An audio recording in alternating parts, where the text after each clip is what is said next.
এই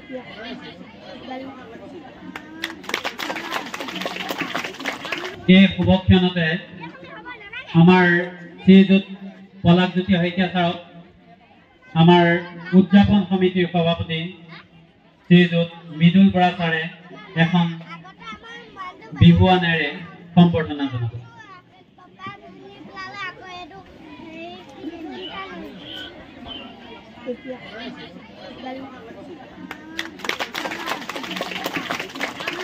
ধন্যবাদ। ইয়াৰ পিছতে আমি পলাশজ্যোতি শইকীয়া ছাৰক আজি প্ৰতিযোগিতা উদ্বোধন কৰিবৰ বাবে অনুৰোধ জনাইছোঁ। চৰাইমাৰী আৰু ৰতনপুৰ সমল কেন্দ্ৰৰ সন্মানীয় শিক্ষাগুৰুসকল, ৰতনপুৰ সমল কেন্দ্ৰৰ সন্মানীয় সমন্বয়ক মহোদয়, মৰমৰ ছাত্ৰ ছাত্ৰীসকল, মোক প্ৰতিযোগিতাৰ উদ্বোধনৰ দায়িত্ব দিয়াৰ বাবে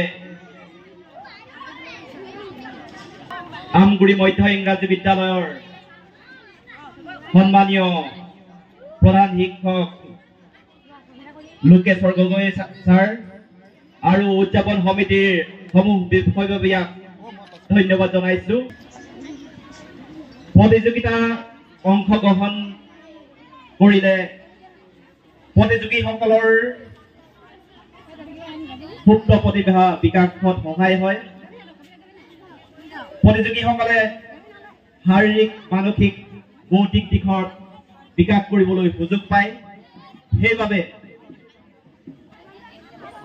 আমি সকলোৱে, বিশেষকৈ ছাত্ৰ ছাত্ৰীসকলে প্ৰতিযোগিতাত অংশগ্ৰহণ কৰিব লাগে। প্ৰতিযোগিতা এনেকুৱা এখন মঞ্চ য'ত নিজৰ সুপ্ত প্ৰতিভা বিকাশ কৰি ভৱিষ্যত জীৱনত আগুৱাই যোৱাত সহায় হয়। সেইকাৰণে প্ৰতিযোগিতাত অংশগ্ৰহণ কৰিব লাগিব। পুৰস্কাৰ পাওক বা নেপাওক, প্ৰতিযোগিতাত অংশগ্ৰহণ কৰিলে শাৰীৰিক, মানসিক, বৌদ্ধিক দিশত বহুতখিনি আগুৱাই যোৱাত সহায় হয়। গতিকে মোৰ সমূহ ছাত্ৰ ছাত্ৰীলৈ বিশেষভাৱে অনুৰোধ, যাতে সকলো ছাত্ৰ ছাত্ৰীয়ে প্ৰতিযোগিতাত অংশগ্ৰহণ কৰে। বিশেষ নকওঁ, সময়ৰ প্ৰতি লক্ষ্য ৰাখি মোৰ চমু বক্তব্য ইমানতে সামৰণি মাৰিছো আৰু প্ৰতিযোগিতাৰ উদ্বোধন কৰিলো বুলি ঘোষণা কৰিছো।